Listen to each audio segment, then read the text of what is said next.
Good morning, Jamaica. It is Thursday, November 6, 2025, and we're here for another special briefing on Hurricane Melissa and the relief efforts that are underway. We have a lot of people with us this morning. If I missed you, we were not told that you were coming. So I want to acknowledge my colleague ministers, the Honorable Daryl, our Minister of Energy, Telecommunications and Transport. On ways, the Honorable Christopher Tufton, Minister of Health and Wellness. We also have, I think I saw in the room, Minister Pernell Charles Jr., Senator the Honorable Keith Duncan. We also have with us two PSs, Ambassador Rocky Mead and also Dr. Kassan Troop. We have the Chief of Defense Staff with us, Rear Admiral Antoinette Weems-Gorman, which we're very happy to have with us this morning. We also have Commander Alvin Gayle, Director General, the Office of Disaster Preparedness and Emergency Management. We also have representatives from the private sector, including, I saw him come in, Mr. Metriciaga, who is the president of the PSOJ. We also have Emil Leiber, who is the president of the Jamaica Chamber of Commerce. And we have Catherine Silveira, the president of the JMEA. With us, we also have Hugh Grant and many team members from the JPS, other members of ministries, members of the media, everyone who's watching, good morning again. I know there's a lot of interest and there are a lot of questions that the media have for the teams that are here. We're going to get through the updates as quickly as we can and leave some time for questions. I will note that immediately after this, there is a cabinet meeting that is scheduled. If anything comes out of that cabinet meeting that is important to pass on, I will do so after that cabinet meeting. But we have to keep it tight because of cabinet. I just needed to note one thing before we start in relation to relief efforts and coordination, and you're going to hear some more of it in some of the updates. But a key update for you is that UN OPS has been, based on our request, on the request of the government of Jamaica, UN OPS is here, and UN OPS is going to be assisting us in coordinating the relief efforts that are afoot. Now that's very important. They have a lot of experience in terms of coordination. And as you would see in Jamaica, I know when I went to the airport, Minister Vaz has facilitated a lot of flights. Minister Vaz, you can tell us how many flights you facilitated. But there's a lot of goods and equipment coming into the country and going to many different donor agencies. There are so many donor agencies that are operating in Jamaica. And the key thing is we want to have everything joined up and coordinated.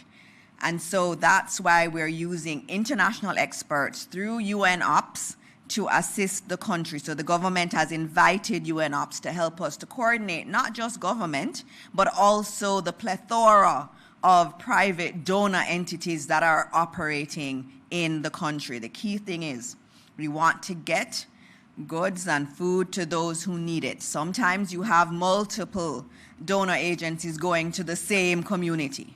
So what you want is to have that much better coordinated, and we thank the United Nations for their support in that respect. In terms of ODPEM, the Prime Minister would have announced the movement of ODPEM to OPM. That's a signal of how important disaster risk management and response is very to the administration. And so that move has been made. The first person you're going to hear from this morning is our new head of ODPEM. And just to give you a little bit of context, we're in a national crisis. And the key thing is synergy. Just like I was talking about having the coordination between all of the donors and government, we have to do that on a much wider scale in terms of many of the other aspects of relief. And so because of that and because of the importance of the JDF, and the Chief of Defense Staff is here, they've been doing tremendous work, the JDF, and they have the logistics experience. And for that reason, it made sense to have ODPEM with the JDF. And so in us having Commander Gayle now take charge of ODPEM, you're going to see even better synergies going forward, and you're going to see the kind of joined up approach much more seamlessly executed. And so having said that, I now ask for us to welcome Commander Gayle. And I'll tell you, Commander Gayle is not just someone we've taken and put in this position. While I was at ODPEM before the hurricane, during the hurricane, Commander Gayle was one of those persons who never left the center, the Emergency Operations Center. So he knows what has happened. He has been there supporting. He was there when the calls were coming in while the hurricane was affecting communities really, really in a significant way. And he was assisting with taking those calls, assisting in getting persons out to help those who were seeing flooded situations and were fearing flooding. So he's not someone that is new to this. He has been a part of the process. I have been impressed with him every single conversation. I used to call him to get updates on the death toll, and he was always super professional, and I was always saying to him, I'm very glad that we had him as a part of our disaster risk framework. And so, Commander Gayle, Jamaica is looking forward to you doing big things. I will soon stop talking so that you will take over all these press briefings eventually and report to Jamaica. And that's the plan, is that he will have command of everything. And so most of the updates will be coming from him as he takes up his role. Commander Gayle? No pressure. Ministers, permanent secretaries, agency representatives, members of the media, the people of Jamaica, both here and abroad, good morning. It is an honor this morning to address you in my new capacity as the Director General of the ODPEM. I am deeply aware of the trust that Jamaica has placed in my office to coordinate Jamaica's comprehensive disaster management response efforts and to ensure that the nation remains prepared, responsive, and resilient in this disaster and others to come. The passage of Hurricane Melissa has left significant damage across the parishes of Trelawney, St. James, Hanover, Westmoreland, and St. Elizabeth. The ODPEM has been coordinating a multinational, multi-agency response to the National Emergency Operations Center, which remains fully activated in the offices of the ODPEM. Local agencies, local ministries, the Jamaica Defense Force, Jamaica Constabulary Force, Jamaica Fire Brigade, National Works Agency, Jamaica Public Service or telecoms providers, other NGOs have all been inside the NEOC working for Jamaicans. This collaborative effort under our framework brings together these agencies to provide a comprehensive and effective response to this disaster. It also emphasizes the matter of collaboration and asset sharing to maximize the effects. I know today Jamaica has many questions, so it is my intent to take them squarely on the head today and address the pressing ones now. First and most importantly, we mourn those we've lost. The official number of confirmed fatalities pertinent to Hurricane Melissa now stands at 32.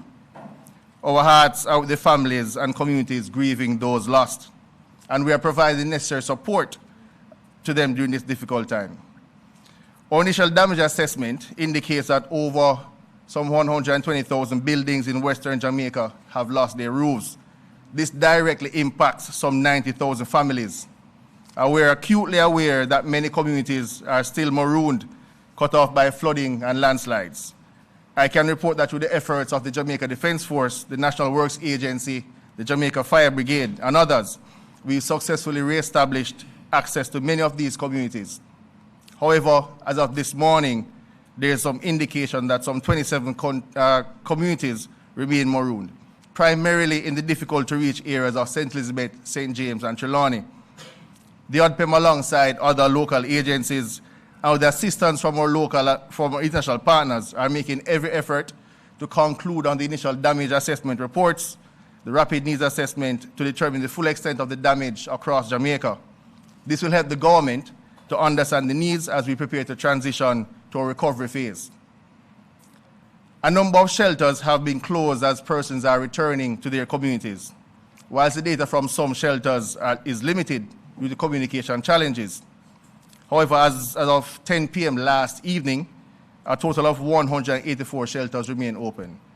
Some 2,487 persons have been displaced into these shelters, primarily from the St. Elizabeth, Westmoreland, and Hanover areas.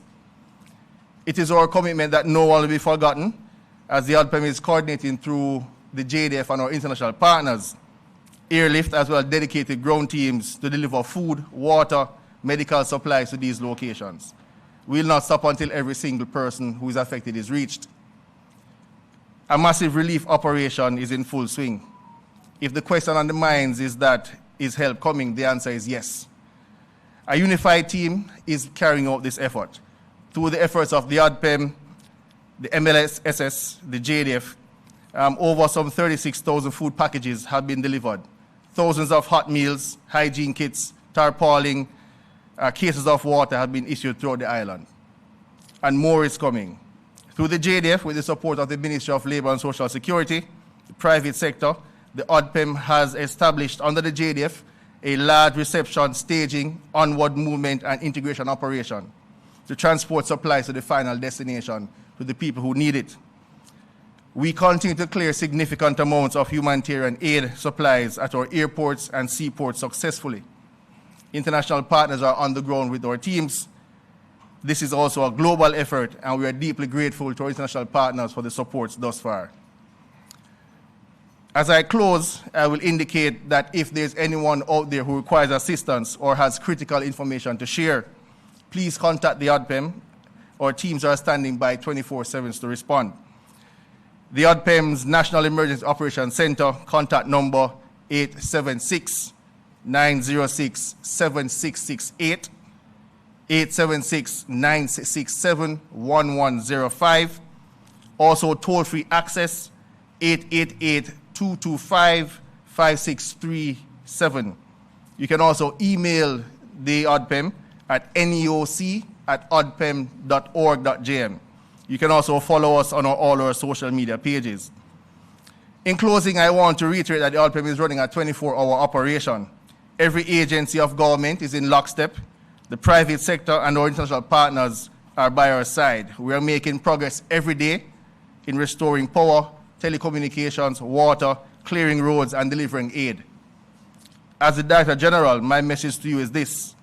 We understand that these have been some challenging times, and we acknowledge the challenges faced. Please know that the ODPEM's response is one that is committed, coordinated, and determined. We are fully engaged in a comprehensive multi-agency effort across the island to provide effective relief and restore services whilst prioritizing the country's needs. We will persist until every Jamaican is met. Thank you, and may God bless Jamaica.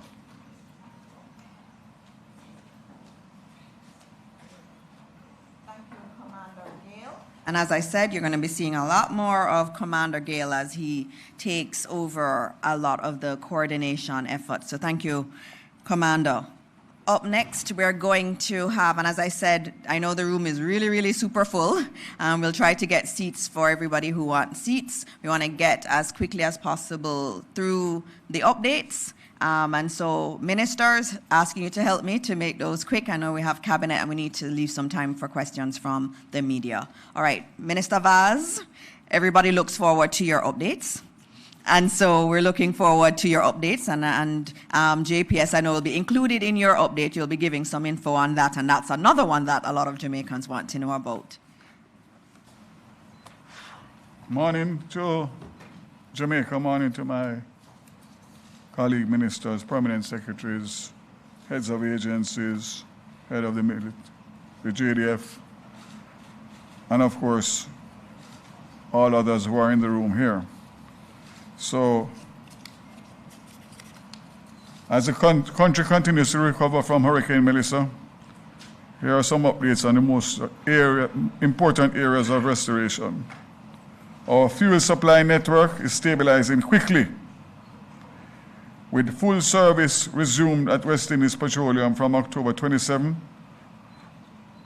Most gas stations are opening back in the West, and I'm happy to say for those areas that are still not getting the regular service from the petrol stations.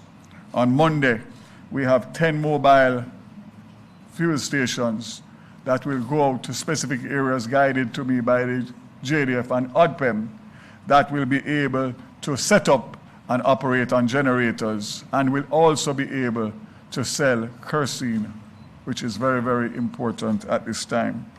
But I expect that most, based on the report, most petrol stations are reopening and have made arrangements to be able to supply, especially in the hardest hit areas. We are arranging for police escorts to navigate the traffic and also for security reasons as well. As it relates to road clearance and access, access has now been restored along key corridors across the island, connecting Ocherius to Port Antonio, Morant Bay to Kingston, Mandeville to Black River, and through to Negril and through to Montego Bay. This progress has been vital in enabling supplies, relief items, essential workers to reach affected communities. However, some interior routes in St. Elizabeth and St. James and Westmoreland are still limited to single-lane traffic due to fallen trees and flooding. National Works Agency crews are prioritizing full two-lane clearance for key routes connecting rural communities to Montego Bay and Savlamar. Telcos, most of Jamaica's community and public Wi-Fi networks are offline, particularly in western parishes, affecting over 150 communities. To restore connectivity, the Universal Service Fund is deploying Starlink satellite solutions, starting with Betheltown, Westmoreland, and rolling 15 installations over the next week. Mobile units are also being deployed to provide Wi-Fi and charging stations in affected communities. Over the next 6 weeks, USF aims to deliver at least 90 community connectivity solutions in the affected areas, meaning people will be able to stay in their communities and communicate. Starting today, the JDF is airlifting Starlink units and generators into isolated communities to establish community Wi-Fi hubs and support humanitarian operations. Starlink is being used to restore mobile backhaul for phone and digital towers in the west, helping to connect 250,000 people in the affected areas. In addition, hospitals and emergency services are now using Starlink to stay connected, request supplies, and coordinate relief and more. We got 600 Starlink, 400 fixed, and 200 mobiles last week, Friday night. And I'm pleased to say that all have been given out in priority order for the affected areas. Sorry. Some would want 20, but we could only give them 10. But we're making sure that the next batch we will give optimum to all of the relief agencies that require. I'm making a public appeal to those government entities, agencies, NGOs that are being allocated these. They're of no use unless they are activated. If they are not activated, they are of no use. And I cannot get more if Starlink sees that there's no activity on the 600.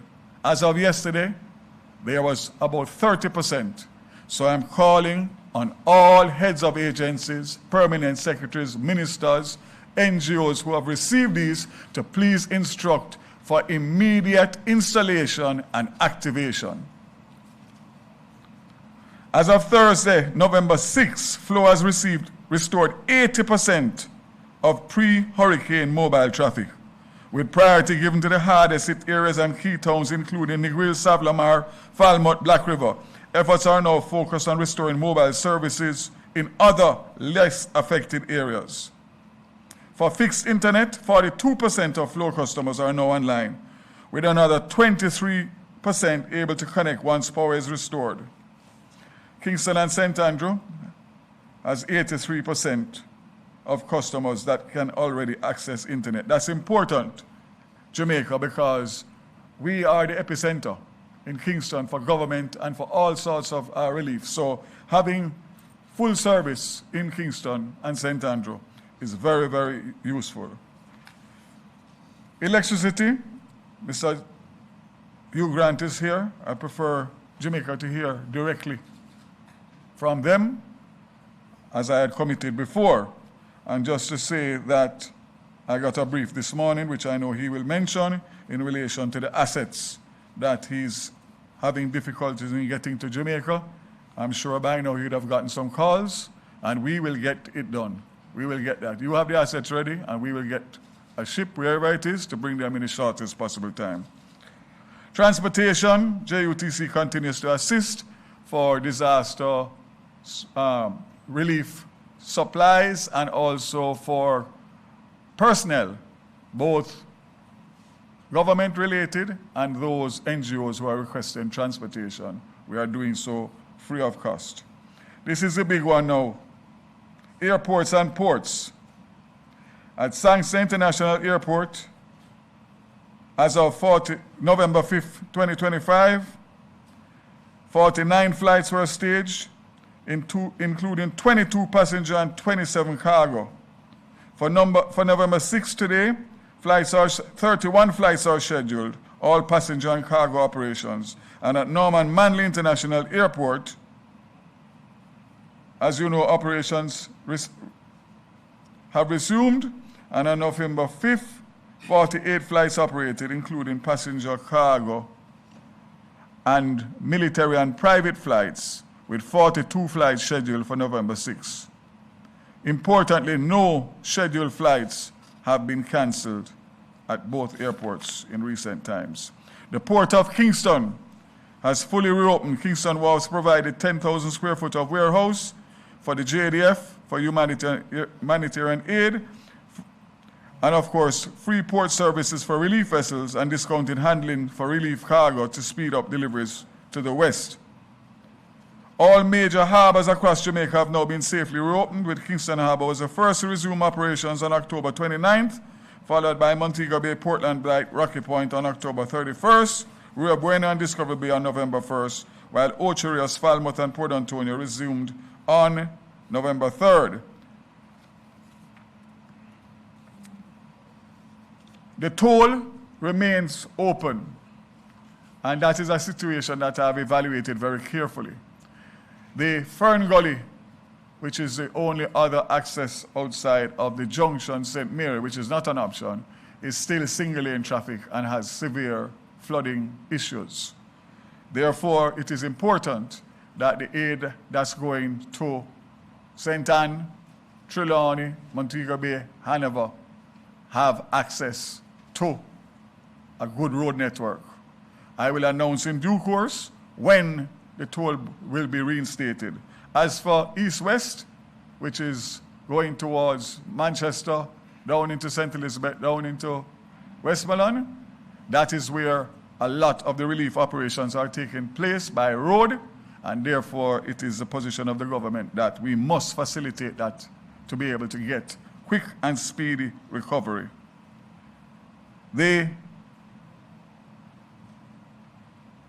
I will close because everybody else will speak on the other matters that I would have normally spoken on. Just to say that in my discussions this morning at our 8:30 meeting, it has been confirmed that we have about 21 or 22 helicopter assets. And have been confirmed by the JDF that that is sufficient to carry out the relief side of the operations. So we have no shortage of the assets in the air. What we are doing now, in our second week, is to streamline the relief operations in terms of the logistics.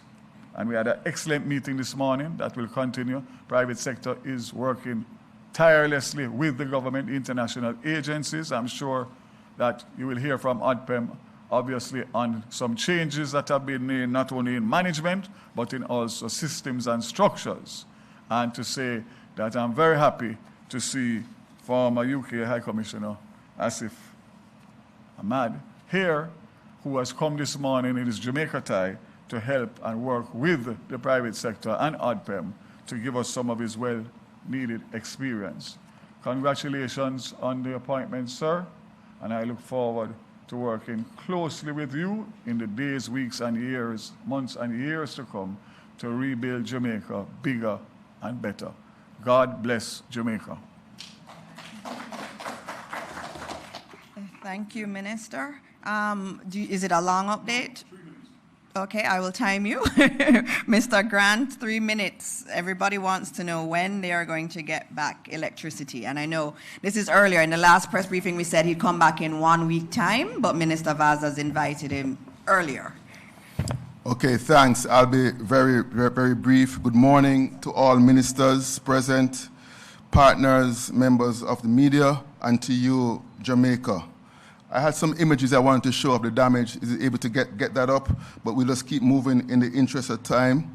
So we have been making significant progress in regards to our overall restoration. Right after the passage of Hurricane Melissa, we had in the order of 23% of customers in. To date, we have over 55% of customers in service. That's over 380,000 customers. We have been prioritizing our restoration around key areas, particularly areas that have critical customers, and that has been a coordinated effort with key partners.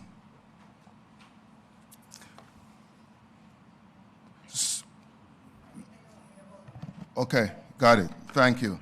Particularly with key partners. So if you think about how are we doing so far, I want to break the island up into, say, 5 categories in regards to our restoration. So in the parishes of St. Mary and St. Anne, we continue to make progress there. But if you think about the analogy of, say, a river, whereby you have a source with a generator, and then that source has a main channel, which is a river. That's a main stream. That main channel then goes to a substation, that's a reservoir.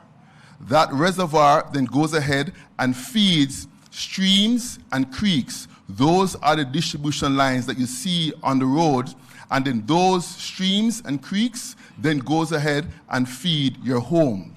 What happened as a result of Daryl is that main river, that main river ran dry, whereby significant damage on that infrastructure. So as a result, we're focusing our efforts on restoring that particular main river. So if you look here at some of the damages that you may see, this is what it looks like in terms of the damage across the island. Significant damage. During burial, we did not see this type of extensive damage. So we focused on establishing, during burial, we did not see that extensive damage. So during now, with Melissa, we focused on restoring that main river. And we have been making progress. At the start, we had over 75% of that main river dry. Right now, we have more than 25% restored, so less than 50% is dry. But we got to get that river up in order to supply many of the key areas. So where is it that we have that main river dry? It's dry in areas out in the western part of the island. So you think about Hanover, St. James, also the midsection, St. Elizabeth. Those areas, the river is dry. So we focused on that. But I have good news for you. We were able to start one of our engines, generators in that western area. That's up and running and prepared to start supplying a source once we're able to establish that main river, which is good news. So we continue to make progress there. So as we think about, this clicker is not working or responding. Okay, here we go. That's the Bogue power plant that you see there, that's up and running out west. It's a bit slow, but as we move through the various groups, right? So St. Mary and St. Anne, we're making good progress there. Assessment is going well. Critical facilities, we have our eyes on Port Maria Hospital, St. Anne's Hospital, and town centers, and we will get to you. As we move on from St. Anne, we're now in the areas of Portland, Clarendon, and Manchester. The good news is we have restored more than 60% of Portland, more than 65% of Clarendon, more than 40% of Manchester. We continue to assess, and we're moving forward in those areas whereby in a matter of weeks, we're looking to have greater restoration in those particular areas. As I mentioned before, in the areas of Trelawney, Westmoreland, St. Elizabeth, and Hanover, there is no river. So the key there is to establish that river. Once we establish that river, we already have the source, which is the supply out west in Bogue, and then we can start providing that needed power.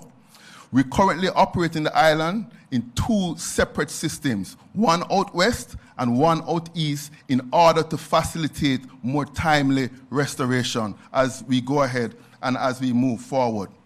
I just want to touch on the parish of St. James, whereby there's also very severely damaged. But we also recognize that's a major economic center for the country. So we continue to work through plans to facilitate safe and timely restoration of the St. James and in particular Montego Bay. So we have the generation there. We're now working to establish that main river. After we establish that main river, which is severely damaged, we'll then continue to establish the streams and the creeks and get power to the key economic centers, to hospitals, to the water pumps, and other critical facilities. So we continue to make progress, and we continue to really work it to ensure that we can go ahead and establish that main river. So as we continue to focus on the restoration, one of the key things are our critical sites. We have been partnering with very important partners. I want to make a special call out right now to Minister Bartlett. He was able to assist us in actually getting some rooms for some of the overseas line workers that we're bringing in. Today, we're bringing in over 100 line workers from overseas. That's going to bring us to more than 230. So that's a good thing. I want to thank Minister Tufton for the partnership with the Ministry of Education. Minister Vaz, I know I spoke to you this morning in regards to getting health. Minister Vaz, I know I spoke with you this morning in regards to getting more vehicles here and the vessels so that we can get them in, and that's also a good thing. So as I close and I wrap, let me just say this. I want to say a special thanks to both our residential and business customers. Thanks for your patience and understanding. Thanks to all the partners across government. I also want to thank all the first responders out on the front lines with us, and we remain committed to working 24/7 to restoring every customer, and we'll continue to keep you updated. Thank you very much. Right, thank you. Thank you very much. As you see, JPS is working, and he's being facilitated a lot by Minister Vaz and some of the efforts there. One of the things that we were getting online, some people don't understand this language of the river. What he's saying in simple terms is that they have their generating facility, but getting from there to the communities, that's what's broken. That's what he's calling the river. So getting it moving into the communities is what they are working on. So they're saying that in terms of their ability to get it out, they've gotten that back up, but their ability to take it into the communities is not there yet. And they are working really, really hard. And as you heard, there are more linesmen coming in to support them. And so we thank JPS for all their efforts in getting electricity back. And I know, as he said, he's been working with the Ministry of Health and Education and many of the other areas to get service back. Having said health, it's time for Minister Tufton, and he's been doing so many things. I see field hospitals going up. I see the teams working. And of course, Minister, on behalf of all Jamaicans, I want you to convey to our nurses and our doctors and everybody who works in a hospital, how grateful we are to them. It's been difficult circumstances, but they never stopped working. And so thank you, Minister, and thanks to your team too. Thank you very much. Good morning, everyone. Morning, colleagues, and all of the persons who are here. So the following is an update on health. The field hospital in St. Elizabeth has commenced operations. I checked this morning. They have seen about 50 patients over the past 24 hours. It's an accident and emergency facility with a number of services, 13 patient beds, operating theater room, surgical procedure, emergency room, obstetric and maternal and neonatal care, and lab and pharmacy services and blood bank. So it's a full-fledged operation and it's now active on the ground, which is a very positive thing. It's equipped by about 60 professionals which came in from the US, but they are also teaming up with our local doctors. So it's a combined effort in terms of the response. Supporting the hospital services is also a field clinic, for want of a better word. So we're mounting a primary healthcare facility on the grounds of the Black River Health Center. It's taking place as we speak. What that will allow for is a triaging process of the non-essential cases, because everybody will come to the hospital. Not everybody needs that kind of service. So that facility will be up hopefully by today, and then once it commences services, the health team, both the local health team and the supporting health team will be there. That will provide very critical services in the parish of Black River, well, the town of Black River, supporting the parish. Beyond that, yesterday I went to the airport with the Spanish ambassador, EU ambassador, and representatives from the Ministry of Foreign Affairs, Foreign Trade, to meet 76 citizens of Spain, doctors, nurses, technicians, engineers. They are also going to be deploying a field hospital. I understand that it's on its way now from Kingston, should be in Falmouth by now.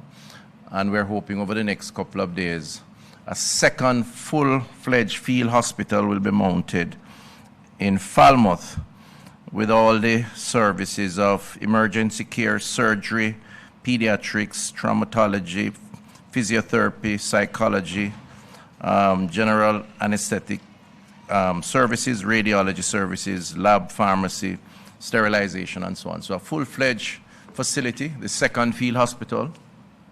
We're hoping tomorrow I'll visit that site, and we're hoping that that will be up and running. That will take a lot of pressure off the Falmouth Hospital, but will serve beyond Falmouth. It could go over into St. James, depending on where the challenges are. So that's a positive development, and we want to thank the people of Spain and the European Union for that collaboration. We're working on a third field hospital to be deployed at the Cornwall Regional Hospital in Montego Bay.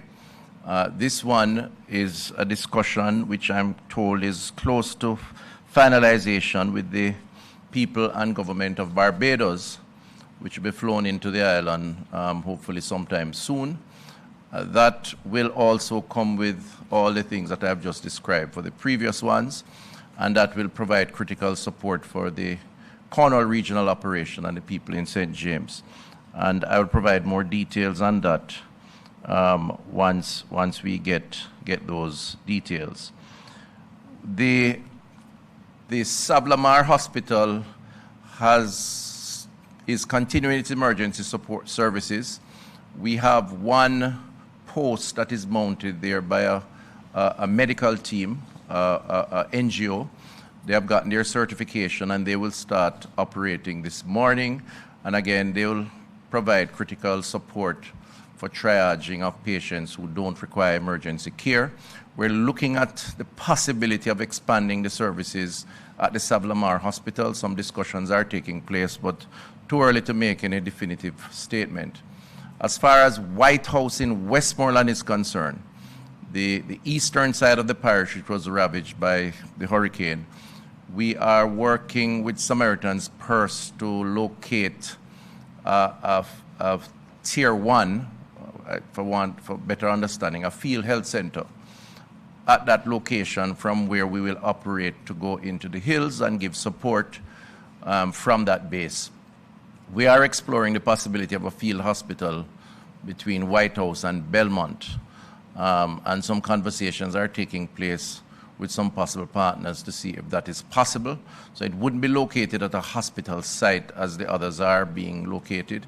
It would be a separate, standalone facility because that area was ravaged terribly, and the logistics of movement into Sav or Black River, as the case may be difficult. So we'd like to look at expanding our services there. In terms of pharmacy services, we have begun mobile pharmacy units managed by the National Health Fund, and they have been out. So far, the unit, these are multiple mobile units now. They have gone into Black River, Slipe, Grove, and Brompton in St. Elizabeth, in St. James. They have visited Maroon Town, Negril and Little London in Westmoreland, and those efforts are continuing. Location for mobile services include Newmarket, Pepper in St. Elizabeth, Darliston in Westmoreland, Ramble in Hanover, and we'll offer pharmacy services at Granville Health Centre in St. James and at the Prattville Health Centre in Manchester. The NHF is now building out its ecosystem. What we're doing is mapping the secondary healthcare infrastructure to determine where they were badly damaged and taken out of commission, and then placing on top of that the possibility of the temporary field health center structure, which will be accompanied by both local and those volunteering coming into the island once they're certified to give the community-based support. So once we develop the emergency services, then we are focusing now on the primary healthcare services, which is the community services, and that involves providing medication and critical care to those individuals in those communities. And that has started and will continue and will be expanded over time. In terms of vector control, the team are out. We do anticipate an increase in vector-related activity, whether it's rodents or mosquitoes. 413 temporary workers are engaged, and we're going to be supporting those temporary workers with 498 permanent staff. And you will see and feel and hear more of them in the communities in the coming days, because we do expect over the next week or so, particularly in the areas where we have no electricity, that's going to be an issue. And there's always the risk of dengue caused by the Aedes aegypti mosquito. Just to note, that's only one species of several species, and so we are monitoring and testing to determine exactly what the species are and how we deal with them. The same applies to the public health inspectors. They have been mobilized, are in the field looking at food, the food chain. We have already condemned a fair bit of food that is to be refrigerated and can't be refrigerated, and also doing water testing. All of that in aid of preventing infections or diseases from food or water. Last Sunday, we had a team of 200 that went to visit the 5 hospitals from Kingston, healthcare workers. And it was really a good show of solidarity and support for those healthcare workers who have been impacted. They helped with the cleanup. They're going back this weekend to those affected areas to continue to assist in terms of the cleanup and restoration. Moving fast in the interest of time. This week we had a donor and partner support meeting. Ministry of Health met with in conjunction with the Pan American Health Organization, met with a number of donors, I think over 30. And these are organizations, both local and overseas, NGOs, multilateral, bilateral partners. So we've basically brought all under one umbrella. I'm saying this to say, for those who have an interest in supporting the health response, there is a central secretariat that will coordinate that, and that's very important to avoid confusion and to ensure that the coordination is intact. There is an email, hurricaneresponse@moh.gov.jm. That's hurricaneresponse@moh.gov.gm, that you can send any request, any offer of support for health to, and we will direct it appropriately. And the final point is on mental health and psychosocial support. We now have a PAHO expert who I met with yesterday. There is a plan to engage all our field officers, not just our psychiatrists and psychiatric support teams, but all our field officers who will be in the field to discern where necessary the need for some sort of psychosocial support to persons who have been traumatized in this activity. We will have a base at each hospital, and so it will involve some amount of training or orientation, And we are seeking volunteers, so persons who may have training in this area can use this email to reach out, and we would be happy to incorporate them into creating this army of mental health practitioners or support team, because we have seen and anticipate that the mental trauma on persons who have been victims of the storm will only get worse, and we need to be there to offer that kind of support. Thank you very much.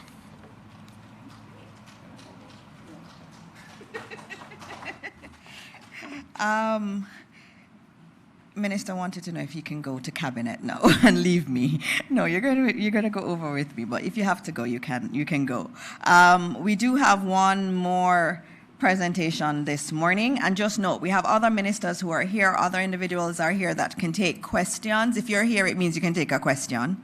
And so we have the Chief of Defense Staff here, we have our Minister of Labor and Social Security here also that can take questions. JPS, there's some questions for you in the chat.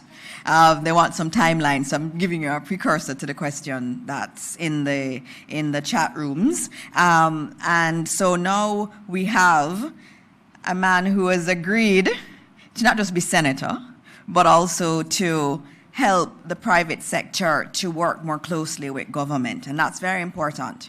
When we're in a crisis, it's a crisis for all of Jamaica. And I think I want to thank the private sector, especially for you being here today. It does show that you are standing with the government, you are committed to making things better for all Jamaicans wherever you can. And we have to say thank you. And Senator Duncan has been working very closely, and everybody in the private sector has been doing what they can to help. And so, Keith Duncan, you're next. Good morning, everyone. Morning. So, as chair of this private sector task force, firstly, I would like to just acknowledge that since the passage of this devastating Category 5 Melissa, we have to acknowledge the pain and suffering that as Jamaicans have experienced. That and is real pain, real suffering. We have lost loved ones. Jamaicans at home and abroad have been trying to find family members, friends in the communities because we're out of communication. Thousands and thousands have lost their homes, their businesses, their income. Many have lost everything. In spite of this unimaginable pain and suffering, you hear our Jamaican brothers and sisters saying, once there's life, there is hope. That is the common thing you hear. Once there's life, there's hope. But I have to acknowledge our first responders, our doctors, our nurses, our police, the military, the firemen, as they have worked tirelessly around the clock to save lives and bring comfort to people. And acknowledge the NWA, the JDF, the private citizens with them cutlass, clearing roads to provide access to communities that are marooned. I'd like to express gratitude to the GOJ, the public servants, because we start off a little shaky because anybody get licked by a Category 5, you must shake up. And it's coming together now. It is coming together, the relief effort. It is coming together, and the relief and recovery effort that I'm speaking to. It is taking shape, and it's moving in the right direction. But we have a taskmaster by the name of the Honorable Minister Daryl Vaz. This guy don't stop. He keeps us on task. We try and bring a little structure to it and then him keep us going again and we have to catch up again. So I'd like to acknowledge this man, ladies and gentlemen, for his efforts round the clock. Thank you very much, sir. Respect is due. We have to thank the international community for how they have responded also, with all the support that they're bringing in. I was at a meeting last night with the PS and many others. There were over 100 international people at that meeting, and they are slowly pulling their thing together into a structured manner. It's OCHA. And we will be trying to integrate our efforts to work closely, because if we synergize, we get better results and greater impact. I think you have started the MLSS because, as we said, we started off at the JDF in our distribution channels, and they have worked tirelessly to pull it together. Sometimes we're cussing, but at the end of the day, what we're working for is the greatest possible impact. Okay? The private sector now, we have been working in several areas. First area is we have to support the JDF in their build-out of the hub and spoke that the Prime Minister spoke to in terms of the relief distribution aid. Providing logistics support, warehouse space, we have provided warehouse space, we have provided equipment, trucking, transportation, as they build out this multi-purpose distribution model across Jamaica. As I said, we're mobilizing for access, chainsaws. We're bringing in chainsaws because we don't have enough chainsaws, and there are no more chainsaws in Jamaica. Earth-moving equipment to open up roads and access to the maroon communities. The private sector groupings under the leadership of Mitra Siaga, Catherine Silveira, and Emile Leiber have set up an emergency operations center with the help of Lisa Suarez-Lewis to coordinate the efforts to, one, as a primary objective, to get businesses back up and running and economic activity going. So working in tandem with everybody who is out there doing the work and clearing roads, getting light back in, getting water back in, the private sector is toe-to-toe working that through. And I'd like to acknowledge the leadership of the private sector who is here, Mr. Mitra Siaga. We also have worked out the supply chain, and that has been in terms of the relief aid, the food, the water, the shelter, the building supplies. That's a supply chain thing that we're working through with the MLSS, who is in charge of procurement. We have, as I said, we have established a National Emergency Operations Center within the private sector, and that is and it is a coordinated effort at the private sector. The PSOJ, JME, and the JCC have joined forces to establish a tax-free donation fund along with the Council of Voluntary Social Services to purchase care packages on behalf of for our brothers and sisters who are in these communities. Volunteerism is also important. We just want to thank the volunteers and ladies and Minister gentlemen, Walter please stand for the arrival of the Prime Minister of Jamaica, Dr. the Most Honorable Andrew Holness. Morning, everyone. Morning. Morning, PM. And you can continue. You can finish up. Honorable PM, welcome, sir. But, so I'm saying, it's not an easy road, and it will not be an easy road. The private sector, under the leadership of the Jamaica Chamber of Commerce, the PSOJ, the JMEA, the parish associations, MSMEs, the small and medium enterprises, we are fully activated, working collaboratively with the government and our NGOs and our international partners to save lives, restore livelihoods, rebuild our economy, and construct a stronger, more resilient Jamaica. As the Jamaican people say, where there's life, there is hope. Thank you very much. Thank you very much, Keith, and thank you to all of the members of the private sector for your support. It is very much appreciated. As I said, all hands on deck across the country. And now we are going to be hearing from someone who wasn't on the flyer, but who is really leading us all and has been working non-stop to coordinate all of us, especially as cabinet ministers. And so I ask you to welcome our Prime Minister, Dr. the Most Honorable Andrew Holness. Thank you, Minister. Good morning, Jamaica. We are officially out of the preparation phase.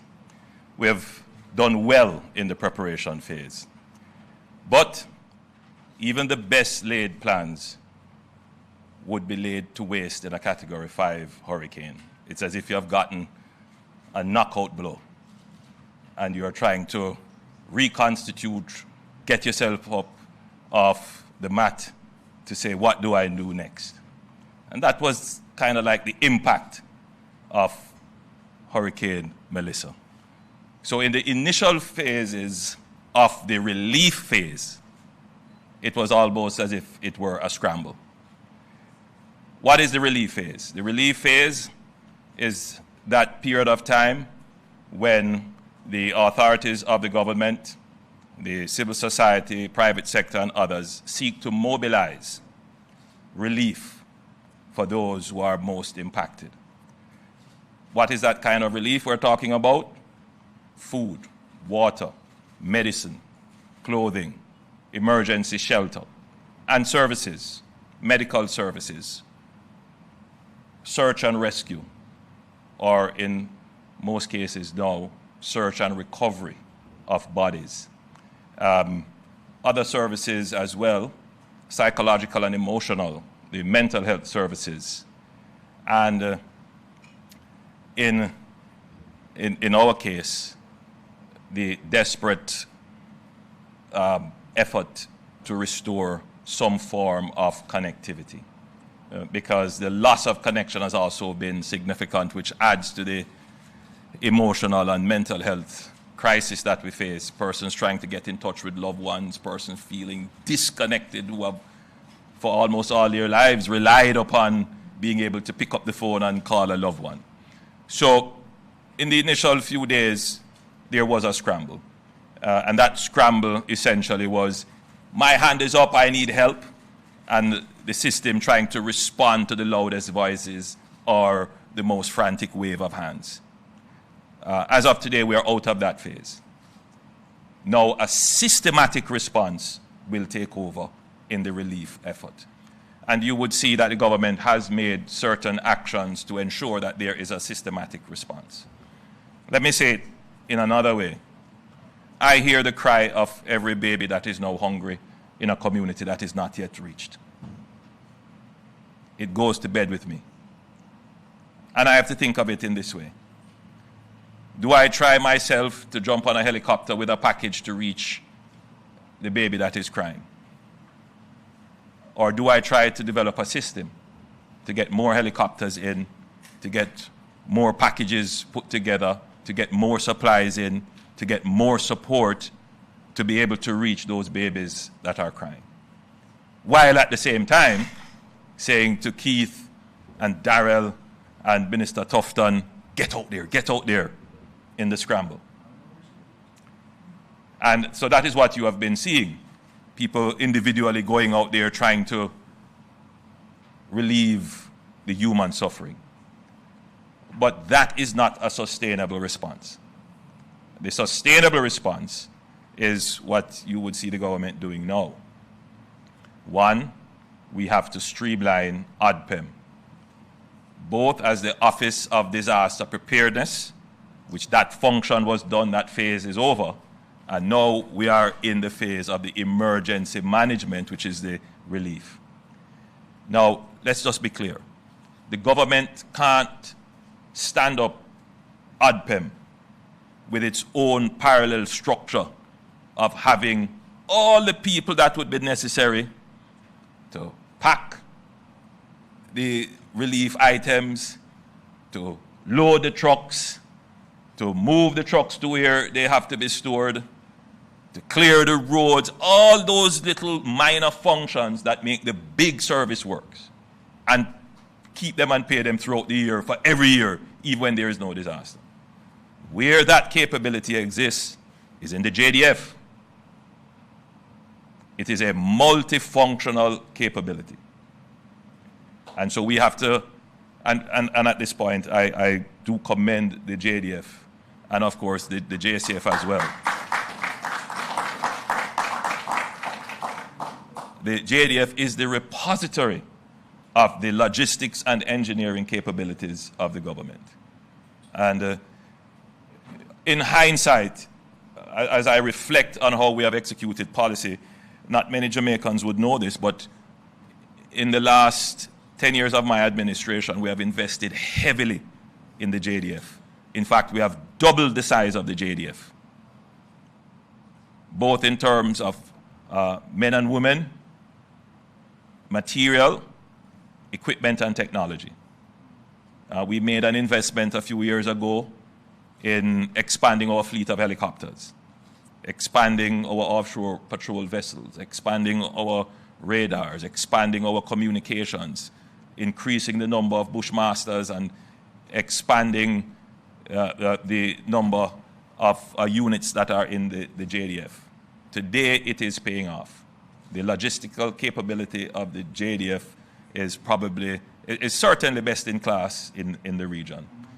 And that is what is giving us now the horsepower to be able to deal with a Category 5 level disaster. So the JDF gives the legs and arms to the management functions of the emergency. So it makes sense that there is seamless coordination between the JDF and ODPEM. And therefore, you would recognize the movement of ODPEM to OPM, where the JDF is already under the portfolio of the Office of the Prime Minister. The administration of the JDF as well, which was formerly under National Security, will also move to the Office of the Prime Minister. And we have appointed someone to now head the JDF, the ODPEM, seconded from the JDF. So we expect that there will be seamless operations. Why is this so? In the relief phase, there may be a sense that we will do this for a few weeks. I want to just bring everybody's mind to the reality that this will be a few months operation. And that the country needs to understand this. We have relief entities here. Some of them are capable of carrying out long-term relief. But most of them are not capable to carry out long-term relief and will take up stumps and leave the theater of operations after a few weeks. So the government has to have that base capability to be able to sustain the relief effort for a long period of time. And that is what I have been working on to ensure that your government has that staying capability to bring relief to 6 parishes and other divisions and constituencies in other parishes that are impacted. We don't have the exact number of persons who are impacted, but we can estimate that it would be somewhere in the region of about 600,000 persons. Now think of it. We have never had a sustained operational capability to bring constant relief effort to 600,000 persons and what that requires. So the planning that has to go into that for the logistics and management takes some time. In our case, only a few days before we can stand it up so that we can reach every crying baby who is hungry. So Commander Gayle has been tasked. The CDS already knows what her task is. They will be working together seamlessly under the administrative leadership of the Permanent Secretary in the Office of the Prime Minister, former Chief of Defense Staff, Rocky Mead. That, however, needs to be augmented by best-in-class international support, and you can't get better than the United Nations. Last week, Sunday, I had a call with the UN Secretary General. The UN Secretary General is a friend of Jamaica. He has visited me a few times. We're always working closely together on climate change, on financing for development, and he does have a special place in his heart for Jamaica. And I said to him, what we needed was the best-in-class logistics capabilities. And within a few days, in fact, yesterday I had a meeting with the Deputy Secretary General in charge of these kinds of operations from UN Ops, and they are mobilizing a full team that will come and support the logistics and management efforts of ODPEM. So yes, we have capabilities, but as I have said, no matter what capability you thought you had, when you are hit by a Category 5 storm, right, you must get even greater and better capabilities. And so UN Ops is here. I know they have had several meetings with private sector, I believe, civil society, and they will be embedded in ODPEM. And the idea is, after this experience, the technical know-how and capabilities will be transferred to ODPEM. So we are expecting that after this, ODPEM will be even stronger in terms of its ability to manage large-scale disasters. At that point, I would segue into saying that international support for Jamaica's relief and recovery effort is significant. I don't want to call everybody's name now. I leave the Minister of Foreign Affairs to give a comprehensive review of all the countries that have reached out to us. And I've had direct conversations with several world leaders about how they can help. So the relief effort is obviously being supported, but the conversations have moved past the relief stage now, where we're talking about recovery, and that's where I am engaging several world leaders as to how they can play a role in the recovery from the disaster. You would have heard me say in the presentation to Parliament that the damage could be anywhere from 6 to 7 billion US dollars. That is a conservative estimate. I have seen one economist saying something much more. I don't want to be alarmist. But we are going through the process of trying to assess the damage. But it is one thing to lose the physical assets of production, which, by the way, if you were to compare the disaster of COVID to this disaster, we didn't lose any productive asset. In this one, we have lost productive assets. We have lost farms. We have lost businesses. We have lost schools.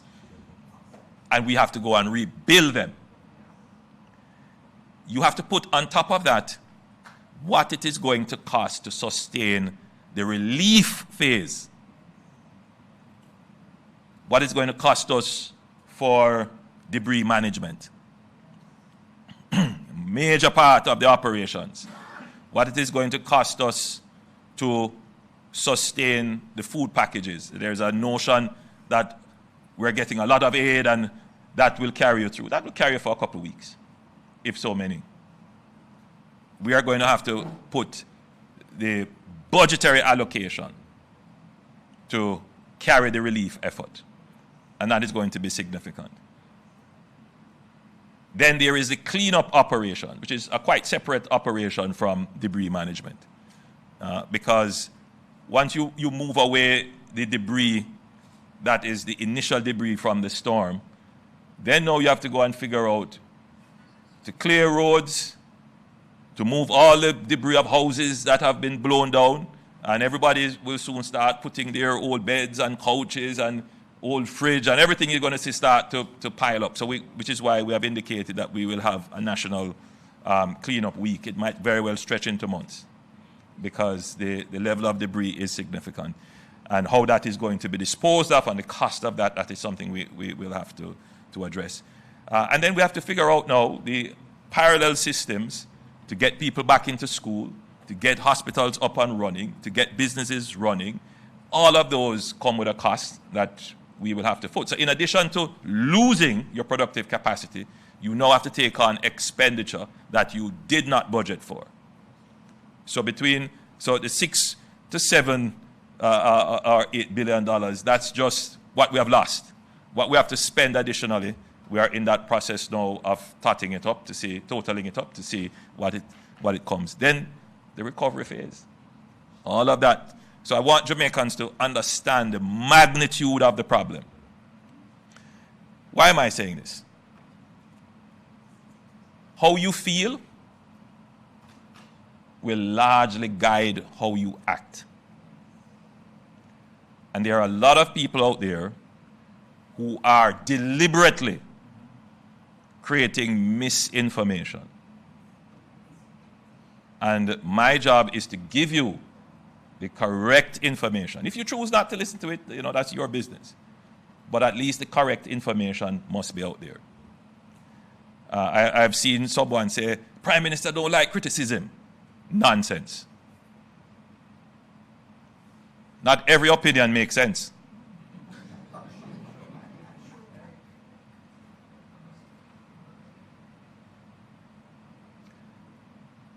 I am not one who fears criticism, but there are people who fear me when I respond to them. Be assured that I will respond to any nonsense that is put out, not to be distracted, the critical ones. Because managing information is also an important part of the disaster management. If you allow people to cast your nation into despair and grief, to smother hope, to ignore the heroic efforts that people are making, and to just focus on the negative, then we'll have a negative outlook in a time when we need people to be positive in their outlook about our recovery. So I ask all Jamaicans of good mind and goodwill to stand up to those who are seeking to become popular on negativity. Outside of that, there has to be a critical focus on the re-establishment of normalcy. Now, even though we have broken up the emergency management into phases, it doesn't mean that everything happens sequentially, that you have to come out of the planning phase before you enter the relief phase, before you go into recovery. And no, what we're trying to do is do everything almost simultaneously. So even though we are in the relief phase, we are already planning the recovery phase. And a part of that is to restore normalcy. We want normalcy in electricity, normalcy in telecommunications, get the roads back up and running. That's, one indication of normalcy. But an important part of normalcy is to get commerce up and running. Now, as I toured through Jamaica, and I intend to go and visit some more of the areas that are hit, but I had to break that to make sure that the organization and strategy and policy is effective. What is clear is that local commerce has been badly hit. The local shops are closed. The local pharmacies are closed. Markets are closed. We need to get those stood up. The private sector has a role to play in that, and I see where they have started. Getting the gas stations open, ensuring that the large distributors are open, the large supermarkets and wholesales are open, especially in the urban areas. I like that. But I also want the small shop in Adelphi or in Springmount or wherever else, that those shops reopen. Now, they can't reopen for one main reason. They don't have electricity. That's one. And the second is that supplies can't get to them. The distributive trade, which, by the way, is an incredible logistics operation. They supply thousands of shops every day with trucks going all over Jamaica. That has been hit. And they can't call to place orders, and some of them can't access cash. So I've asked the Minister of Industry, Investment and Commerce to develop a plan to support the small shops in communities right across Jamaica to get them up and running. One of the first things that we have done is we have identified some generators, and we're going to make those generators available we're going to start with 50 in the most impacted and remote communities. We will loan them the generators. But of course, there will be some requirements for compliance issues and to ensure that they are established operations that we can enter into cooperation with. So, of course, we would have to verify that they are a legitimate operation. So we would ask the JPs, the police, and other established persons in the area to vouch for their credibility. And we're going to ask the Jamaica Business Development Corporation to lead that, along with the DBJ. We're going to also ask them if they would be willing to partner with the government to give us storage capacity. Some of them may have a strong room. They may have a room or two where we can store things. That would multiply the number of areas that we have from which we can stage operations. Because right now, CDS tells me that they have 22 staging areas that they have established right across Jamaica, which will be a hub and spoke operation. So they will move from big warehouses to these small hubs, and then from these small hubs to smaller areas of distribution. That might not be enough. Eventually, we will have to move from this operation of us moving items. So we move from main warehouse to these spoke and hub operations, and then we distribute. The physical distribution of the relief is an expensive operation, and it poses some risk to us as well. I've seen videos circulating where I've seen a Jamaica Defense Force truck and people are there waving, and it wasn't too bad. But even in a disaster, we must maintain our dignity. Even in a disaster, we must never give the view that there is lawlessness, and even if we are hungry and there is suffering, we must maintain our dignity. And the way in which the relief operation is done must be done in a way that protects the dignity of the people. So a part of what we have tasked ODPEM, JDF, and the Ministry of Labour and Social Security to ensure that there is this standardized process that protects the dignity of the people that we're giving aid. But as I was saying, we can't carry this on forever or for too long. At some point, we will transition to a voucher or a coupon system where instead of carrying the bag of relief items, you will get something that is equivalent to cash, and you can go to your nearest shop in your area where we will stock and supply them, and you get your items. But to do that, we have to stand up those shops. We have to provision them, give them electricity, give them internet connection. And so we're working on that plan, and in the coming weeks, you will start to see that plan come to fruition, so that for the foreseeable future of the next few months, there is an effective and robust system to deliver relief as we pivot to the recovery stage. I want to thank the members of the media who are here, who have been covering the disaster, who have been faithfully attending these press briefings, and the media who has carried the press briefing, because that's very important for the informationalization of the citizen. And so I want to thank the journalists who are here and the media, which is privately held, and they are sacrificing their advertising time for this, and I want to thank them for doing that. So, in summary,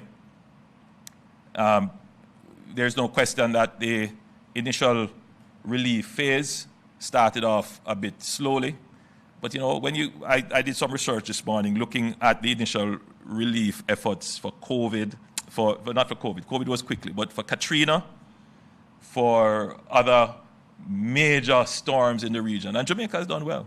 I mean, in 5 to 6 days, what we have stood up is incredible. This is not to say that there isn't human suffering, but please don't mistake me.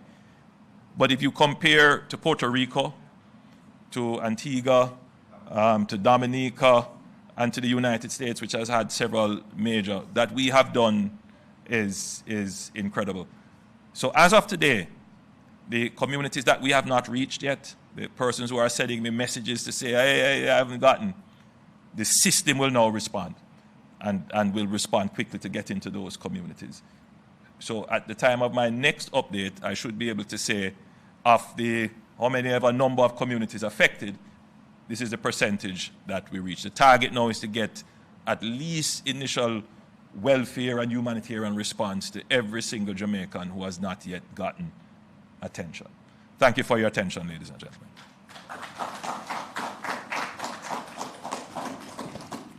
Thank you, Prime Minister. And I think there was just one thing I needed to give. I know when Minister Tufton was speaking, he had given an email address. Let me give you the email address to use. It's healthhurricaneresponse@moh.gov.jm. So that's healthhurricaneresponse@moh.gov.jm. Now we're going to be opening up for some questions. I should note that our Ministers of State are here. They're in the room too. And I see Minister Mackenzie, Minister Morgan are trying to go around. There are a lot of people in the room. I'm just acknowledging all of you. And we have cabinet, so let's go quickly to the questions. Can we have everybody just do one question, please? All right.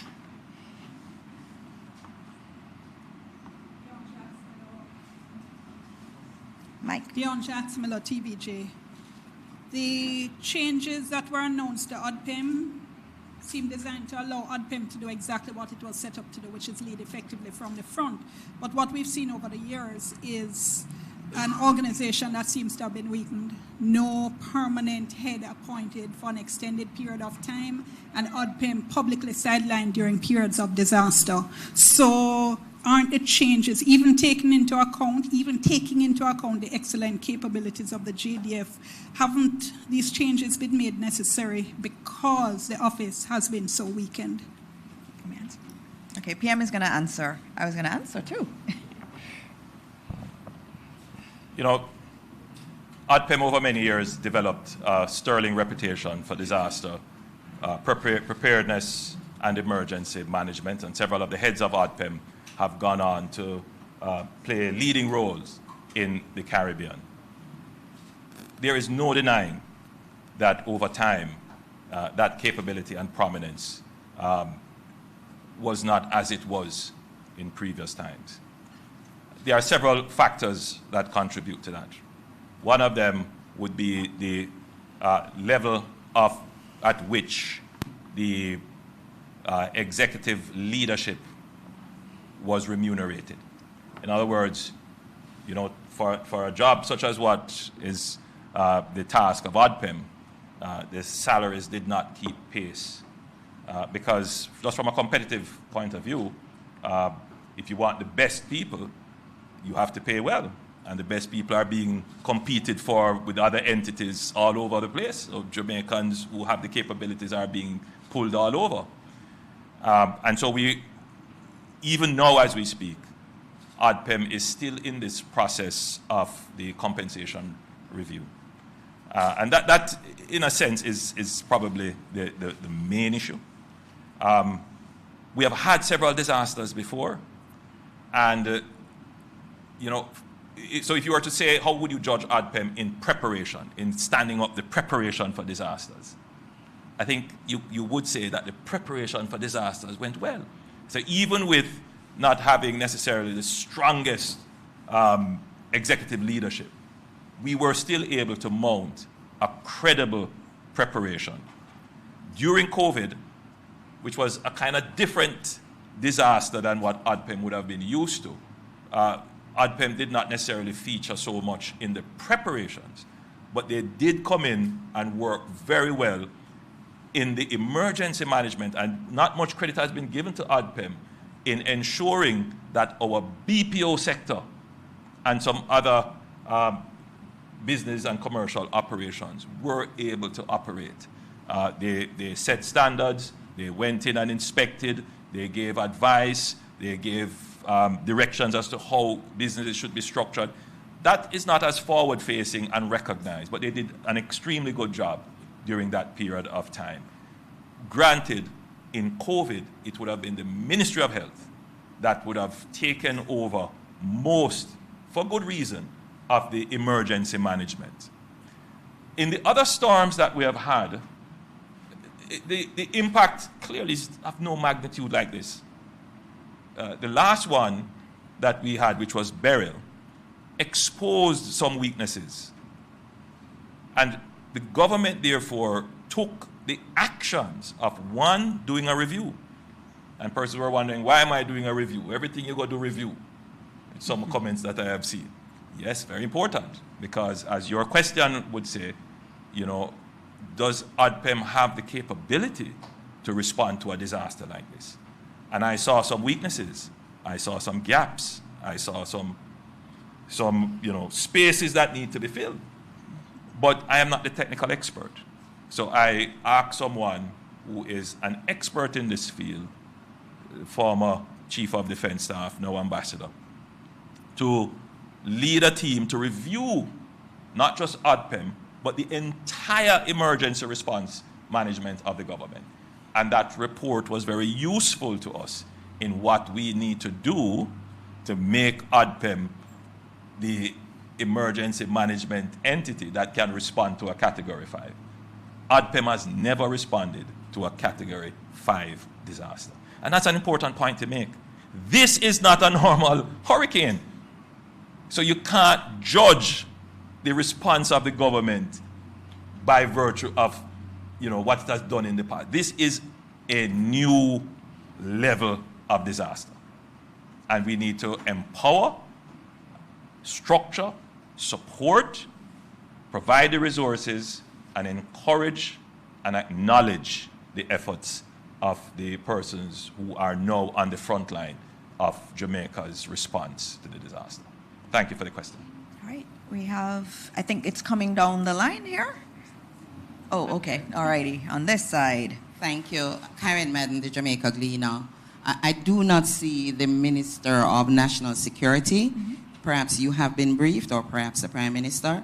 My question has to do with security in the shelters. We are getting reports that women have been sexually assaulted. I don't know if you have confirmed those reports, and if so, the steps you are taking to prevent this from happening. Right. PM? Thank you, Ms. Madden, for that question. No report has come to me. Yeah, we haven't received, I say Minister Mackenzie, who has some oversight of the shelters. We haven't gotten that report. I thank you for bringing it to our attention. If such a thing has actually happened, we will investigate. I'll ask you to give Minister Mackenzie the details that you have so we can investigate. I don't know that it has, Prime Minister. Oh, okay. But we have received reports. Yes, and PM So you would have received a report that the number of shelters are reducing daily. Those that exist, or that you have raised it, we're going to Cabinet in a few minutes. I will raise it in the Cabinet with Minister Chang, and we will ensure that there is adequate coverage for them. I just make this appeal to every Jamaican.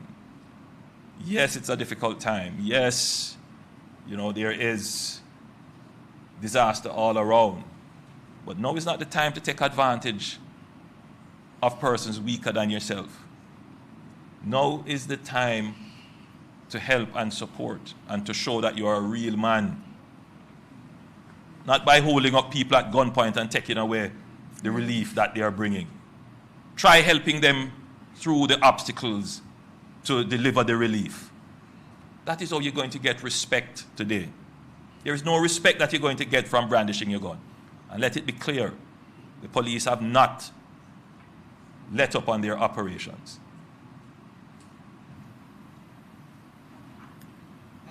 Thank you. And PM, if I can just note, that issue was brought to my attention, and there was a specific shelter that was raised, and I had shared it with the Commissioner of Police for them to investigate. All right, we're on this side now. Thank you so much. Kalisha Williams, Television Jamaica. This question is for Mr. Vaz. As co-chair of the Recovery Committee, is there a schedule for the distribution of the aid that can be published? Two, I know the Prime Minister spoke to the systematic changes that will take place now in terms of the distribution of aid. TVJ News observed yesterday in Landilo, if I'm pronouncing it correctly, Westmoreland, where people were throwing aid in bulk on the ground. Can you say what's the protocol surrounding this? What changes will be made going forward? And in regard to the 27 communities marooned, what's the plan to address that in terms of how soon will these people get aid? How soon will you access the communities? And finally, in regards to school, can I get a status report on the schools, the number of schools damaged, and what's the plan for students doing PEP, CXC? What's the plan for students in those areas who cannot go to school right now, both online or in person? Thank you. All right, thank you for your four-part one question. All right, the part that's related to me, I'm going to answer, and then I'm going to beg your indulgence for me to leave. I have to go and prepare for Cabinet. And just to say that at Cabinet today, we're going to be discussing the allocation of expenditures. Minister Tufton is quick off the bat. He has brought a quite hefty bill. I have mine too. I hear the Minister of Education under her breath saying she has a submission to make, and the Minister of Local Government. So I'm going to be scratching my head now to see how we can carve up that budget to give effect to the relief response. So you would have heard me say the dignity of the recipients of aid must be maintained. And in fact, yesterday we had an extensive discussion with ODPEM, and they will bring in the Ministry of Labor and Social Security to establish or re-establish the protocols and standards by which aid and relief should be delivered. I don't think there is anything wrong with the formation of lines, and I'm not saying that these are the protocols. I'm just giving you my general view that there is nothing wrong with the formation of lines. There is nothing wrong in saying one line for elderly, one line for pregnant and lactating mothers or mothers with children, and another line for everyone else. There is nothing wrong with saying strong, able-bodied persons who are in the crowd, please come up and assist. There's nothing wrong with saying, where is the person that is the acknowledged leader of the community or a person who holds some office? Please come up and guide us as to who should get first. There's nothing wrong with that. And I think that is the spirit. Rather than saying these are the standards, what I'm getting at is saying every Jamaican should acknowledge this as the spirit in which the relief effort is done.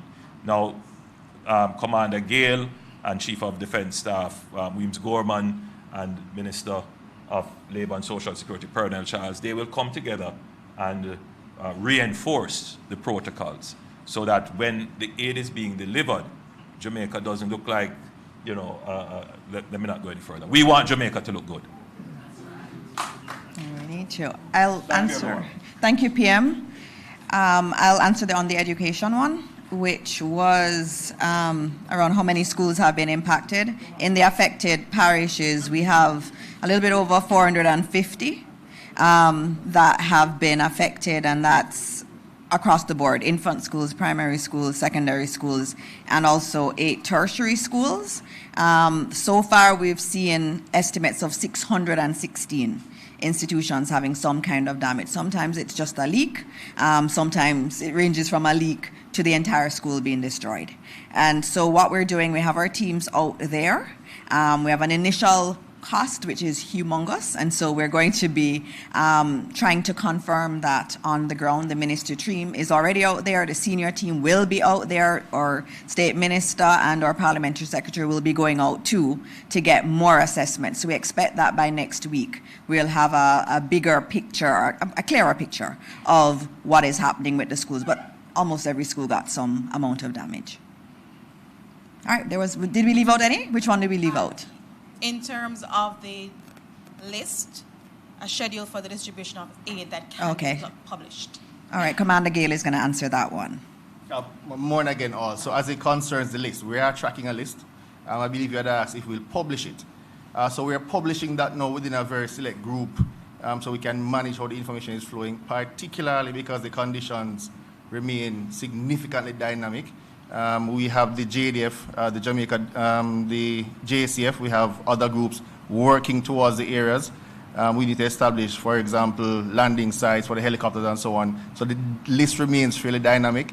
As things become more benign, however, we should be able to publish that on a daily basis. But we do have that within the JDF ODPEM system, and we're prioritizing those based on numbers of persons being affected, and also looking at how can we actually physically get to the sites.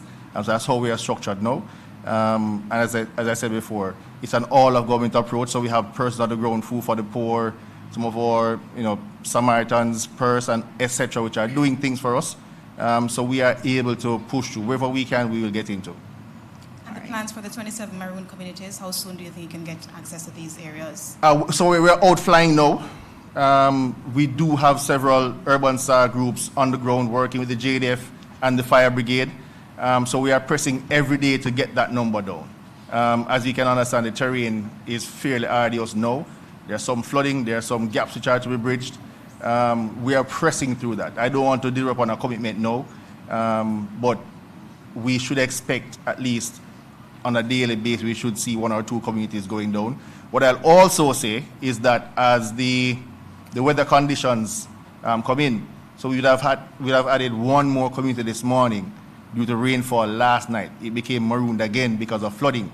So it will remain a very dynamic situation. And as it goes along in that manner, you can understand the list of priorities will change. Hence why you want to kind of manage that now in a sort of a stovepipe before we start pushing out. Once it becomes really benign and we have full access, then we can start publishing our drop list. Thank you. Thank you. And just a note, we do monitor online, and there are individuals who will online say this community hasn't been reached, and that's always fed in. Sometimes it's MPs that are sending a list, but people online are also doing it, and that gets fed to JDF, and they then do checks. So if you know of an area, you can reach out, and we will get to them, and we'll add them to the list. All right. Morning, everyone. Morning. Mahiri Stewart, Nationwide News. Question to Commander Gayle. We've been pretty much a little bit over a week removed from the passage of Hurricane Beryl. Now that you are in this new role as Director General of ODPEM, you spoke to it earlier in terms of things that need to be improved, but are there any specific gaps that you've noticed in this week of response that you think you can improve in your role? I like the suit. Mahiri, significantly, as we are in the recovery, we're in the relief phase, and one of the very prominent things is to be able to establish a huge logistics software capability, so we can monitor not only what is in our ODPEM stores. I spoke to the fact that we are establishing a significant logistics outfit that will need an entire new apparatus around it. So that's one of the very first things we're going to achieve, and I believe we should be able to achieve that in a matter of coming days, so we can actually look what is coming, look what is going out, look at resupply timelines, also starting to manage when are we needing to resupply persons we've already supplied. So in the immediate phase, that's one of the things we want to be looking at, whilst we kind of maintain the dignity of our persons on the ground. A very, very short question to Dr. Tufton. In terms of the Western parishes, is there any update you can give on Hanover?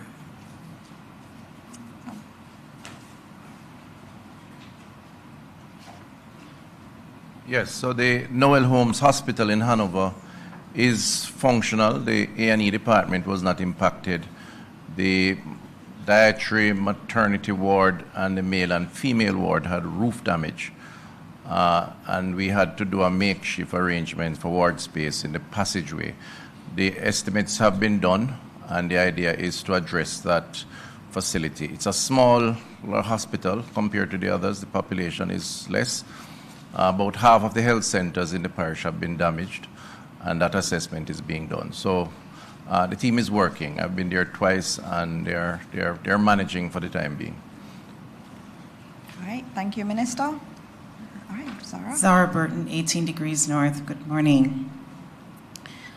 I had some questions, but I don't necessarily know if anybody from the environmental sector is here. It has to do with just the decaying of carcasses and speeding that up. I went on Friday, didn't see any jonkers in the air, and wondered, on a serious note, if anything could be done about getting some jonkers in the area to take up some of the carcasses. also the number of persons and communities that are rising in terms of water, why those are rising, and how will that impact the rebuilding efforts if we have new water bodies? So just an environmental person would be good to have on the panel. That's just a comment. Okay. The questions I have are for the commander of ODPEM. Death toll, Dayton Campbell in the Parliament raised the issue of how are you counting, and the issue was brought up by the PM of indirect versus direct deaths and that kind of thing. Just wanted to understand, how are you actually counting deaths? That's number one for you. And then two is in terms of the money that's flowing into ODPEM for the accountability watchdogs of us that need to know, for instance, how much came from this country, how much came from that country, was it kind or was it cash? Would we be able to get a running tally of how much money is actually coming into the country in addition to the support jamaica.gov.jm portal? And then three for you also. In terms of the relocation of, my grandmother's nurse brought this up yesterday, the relocation of people in those areas where it may be a struggle to either rebuild in their communities or they're in desperate straits right now, evacuating them into shelters in Kingston like the Arena. Is that something that you are exploring, especially even from a learning standpoint? Are you getting people or taking people maybe even into campsites around the country that have dormitories that could relocate them temporarily for like a 6-month period in shelters, and maybe even be allowed to plant stuff so that they can generate a livelihood and also boost output like the Prime Minister had said? All right. Commander? Fairly long questions, but I think I'll take the last one first.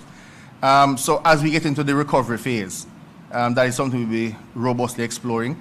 I believe there's a subcommittee of council that is directly treating with that. So some of those plans will start to come out very soon, but it's not something that is void of our thought in the impending situation. Could you repeat your first question in summary for me? Death toll, how are you? Death toll, how are we treating with it? So by and large, the Ministry of Health and Wellness is plugged in daily to the National Emergency Operations Center. We do have the fire brigade, we do have the JCF. So we are sitting there and determining out of those figures and the reports that come in, actual deaths related to the passage of Hurricane Melissa. Now the official source has become for us the PEC report provided by the JCF. So they do their investigations. Ministry of Health and Wellness is doing the matters concerning pronouncing the number of dead. And then we look at those in partnership, we make a determination. A determination now, as at very early this morning, was 32. There are some matters that have come into us. Those have been looked at, and we'll publish the new updates as we get them. No, but are those considered direct or indirect and direct? Some investigations, as you understand, will have to take place sometime after.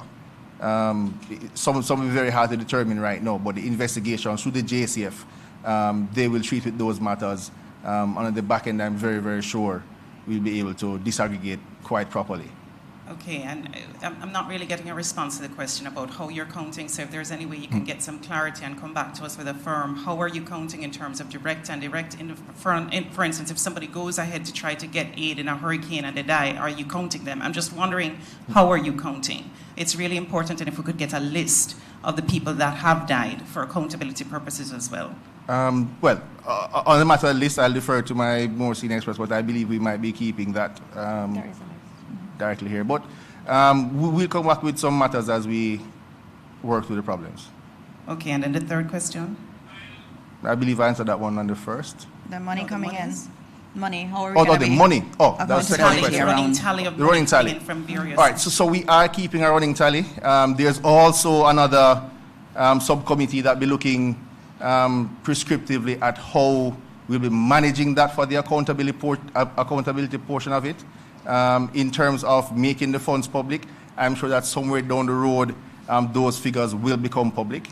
But there will be a significant management framework around it to be developed. All right. Just to note, I can guarantee you that there is a running tally in the ODPEM. There is a huge spreadsheet of everything that comes in, everything that's been approved. Remember, before any aid shipment comes in, even if it's for an independent entity, they have to share it with ODPEM. So they send the list of items that are coming in, an estimated cost for the items coming in, and all of that is held. On the Support Jamaica site, we do get an update on that each morning. If you want me to give you that, I can give you. I just need to find it. But there is serious accountability there in ODPEM. I think that framework was actually quite robust in its establishment. And so at the appropriate time, I'm sure Command, as he gets more integrated into ODPEM, will be able to give you that running tally. And it's also in the Ministry of Foreign Affairs. They deal with a lot of the aid that's coming in from bilateral partners, so other countries, and also the multilaterals. That is, they have their own system of accounting for all of that. So all the information is there. And so there will be a time for us to just present everything. This is all that we got from everywhere. I know some ministers have to go over to Cabinet. JPS, you have a question already. So if you have to leave, but let's take the last, okay. His hand was up first. It's been up for a long time. Morning, everybody. Andre Jebinson, CVM News. Yes. Is there a running list of the number of people who are unaccounted for? Because we hear about the deaths, but we do not know if there are people who are missing at this time. Secondly, could you tell us if the country is any closer to drawing down on the $70 million CRIF, or if there are any delays there? All right, on the CRIF, I'll get back to you on that. But as you know, there would have been a press release that came from CRIF that said it was triggered. And so there are a few, obviously, paperwork to be done. We are hoping that within months we'll be able to draw down on that. But as we start that drawdown process, we'll come to you and let you know how it comes. Does it come in tranches, or does it come all at once? We will let you know. So to the extent that persons report into the NEOC or the Ministry of Health and Wellness's EOC, there is a running list of those persons who are missing, consequent to reports coming into us. So that does exist. What number? I have to double check. All right. Okay, yes. Thank you. Asking, can we be given a list of the communities that are still marooned? Yeah. Whether or not food drops are taking place there, and if so, when did those drops start, and how regular are they? And then as well, I heard the announcement in Parliament about the Joint Select Committee. I heard the announcement of the private sector committee, that coordination committee, but I'm still asking, why not an independent oversight committee to monitor implementation and expenditure? Yeah. All right. So in terms of that question, that's one that the last one, on the governance framework. That is going to be discussed in Cabinet, and we started discussing it last week, and then there was also some indication from PM about putting in accountability structures. There are different ways that we can do it. I mean, we've spoken about the National Partnership Council, we've spoken about a committee of Parliament, we've spoken about many different things. And I think we're going to have another opportunity today in Cabinet to discuss what does that governance framework look like. And remember, there is the relief phase, which is what we're in now, and then the recovery phase. I think that's the one that's going to really need that kind of overarching body, because we're going to have to be asking some real serious questions about ourselves. Where do we rebuild? What do we rebuild? Given global warming and climate change, is it fit to put back communities where they were? Do we move them from where they were? What are the new building standards, and just generally accountability over all of the insurance money that's coming in and what we're doing. So that conversation that you're raising is actually one that we're having in Cabinet about what does this governance framework look like. And so you will be hearing more as the Prime Minister and the members of the Cabinet discuss that.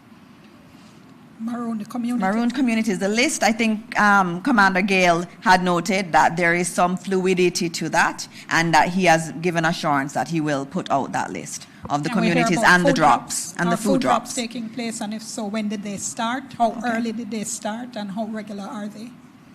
Okay, you can come. I know they're every day. they're very frequent. Yes. So food drops have started. There is a running list today. I was trying to bring the list up now, but I believe of the 27 communities, we've been able to reach 22 thus far. So there is a running list, and we're doing food drops. We're trying to regularize the cycle, and surely we should be able to put something out. Can you tell us when the food drop started and when can we get a list? When they started, the moment we started flying, which was the day after the passage of the hurricane. And the list, I won't promise you a time now, but to be expected shortly. All right, we're going to have to wrap soon. I know there were 2 questions that I just needed to give responses to. There was the question that had come on sexual assaults at shelters. There was a specific one that had been referenced online. The Commissioner of Police has said that they also got the report. I gave them, but they got it before me, and that they are currently investigating, and they'll get back to us later today. On the environmental questions about John Cruz and the others, we'll try to ask our environmentalists in terms of what's the best thing to do with animal carcasses and so on. And we'll get an answer. Just wanted to add one bit of information based on the questions that have been coming. Over 300 hours of flights coordinated between the Jamaica Defense Force and the U.S. military. That equates to over 100 drops over the last 7 days. And that does not include the other 15 helicopter assets that are being used by international charities, charitable organizations. That's just specific to the 6 from the U.S. military and the 6? 6. They didn't come all at once. Right. So you'll recall also that the U.S. came in phases. Right? They didn't come all at once. There are 6 here now, but they didn't come all at once. So that's even more to show the efficiency of what's taking place in terms of our over 20,000 packages, and that's just from the government apparatus. Each package for a household is for 7 days. So it's a lot of logistics and planning to make sure that when we drop, that family or that recipient has food for 7 days. The family has food for 7 days. So just wanted to add that to give you an understanding of the magnitude of what is taking place in our beloved Jamaica in today being the 7th day since the hurricane hit. All right, we have to close. I'm seeing a message that they were needed in cabinet, but let me have the last 2 questions over here. I see 2 hands. We're gonna just take both, and then we give the last set of answers. Microphone, please.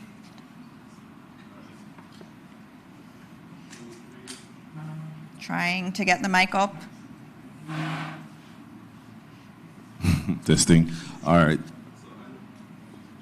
Wait again. All right. So I know there's a little disquiet about changing the leadership at ODPEM at a time like this. Could you expand just a little bit more on the disaster management experience that Commander Gayle has?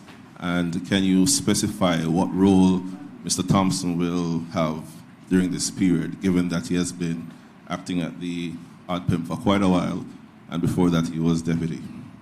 All right. I won't be able to answer all of that, but I can ask the commander to give you his CV. But just noting, I've worked with Mr. Thompson quite a bit as ODPEM head. In terms of when you're communicating, you have to speak to the head of ODPEM a lot.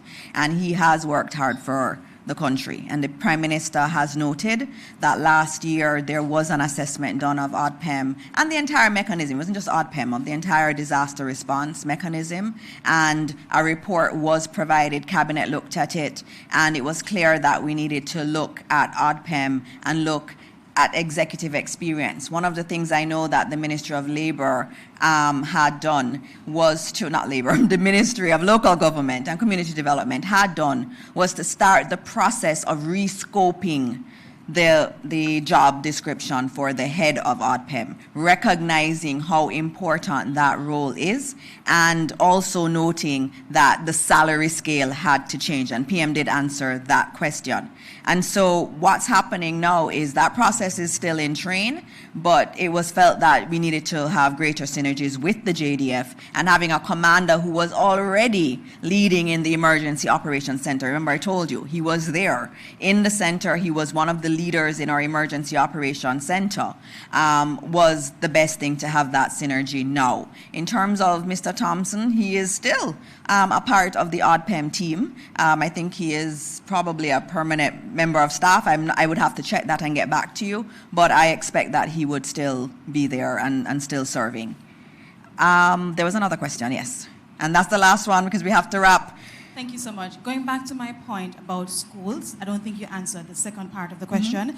In regards to, similar to how we have like field hospitals. Right, okay, I'll answer that. Students were supposed to do CXC and PEP. What's the plan to continue learning in those areas? All right, so we have encouraged schools to open. And I know on Tuesday there were over 100 schools that had opened. So those who can should open. Obviously, we need to have water at the school and it needs to be a safe environment. But what we're going to do is to prioritize children doing exams, whether it's external in relation to CXC or CAPE, or if it is PEP exam. So while I was in St. Elizabeth, the principals were saying that they are getting schools back. It may take a while to get everybody in, but the priority was for those who are doing PEP and those who are doing CXC and CAPE, well, CSEC and CAPE. The other consideration for us and what we're starting to look at, as we're looking at temporary shelter for people, we're also looking at temporary school structures because we may have to use tents. We may have to get makeshift structures that our students can continue to learn in. So we've started that process. And so as the work is happening, and I've already spoken to Keith, he's looking at clear areas where we can put temporary housing, shelter. And I've said to him, while you're doing that, look for spaces that could house a temporary school structure. So we're doing that work now, and the ministry is working hard to figure out the damage, because some we can put tarpaulin on the top and we can get them open. And so we're going to be flexible as best as possible. But really for us, our goal is to get as many schools back. And I have the head of the Independent School Association here. They have been hit too, the independent schools, and we've committed to supporting them because the entire education system is important to us. And so, yeah, we're going to be flexible and everybody's going to be at school, but it will not look like school, regular school when we start back. All right, and so those were all the questions. There was a lot, and I thank the media for coming and for asking your questions. And just know that we'll continue to do these updates. We'll try to make it 2 or 3 times a week. You'll have Commander Gayle here. You'll have all of the relevant persons responding to your questions. This is a moment of crisis for our country, but it's also a moment for us to show who we are as Jamaicans. And we are a strong people. We're a resilient people. We're a God-fearing people. And we know that God is going to take us through this. And so as we go out there, I know there's a lot of sadness, especially for those who lost their loved ones or who lost so much in the hurricane.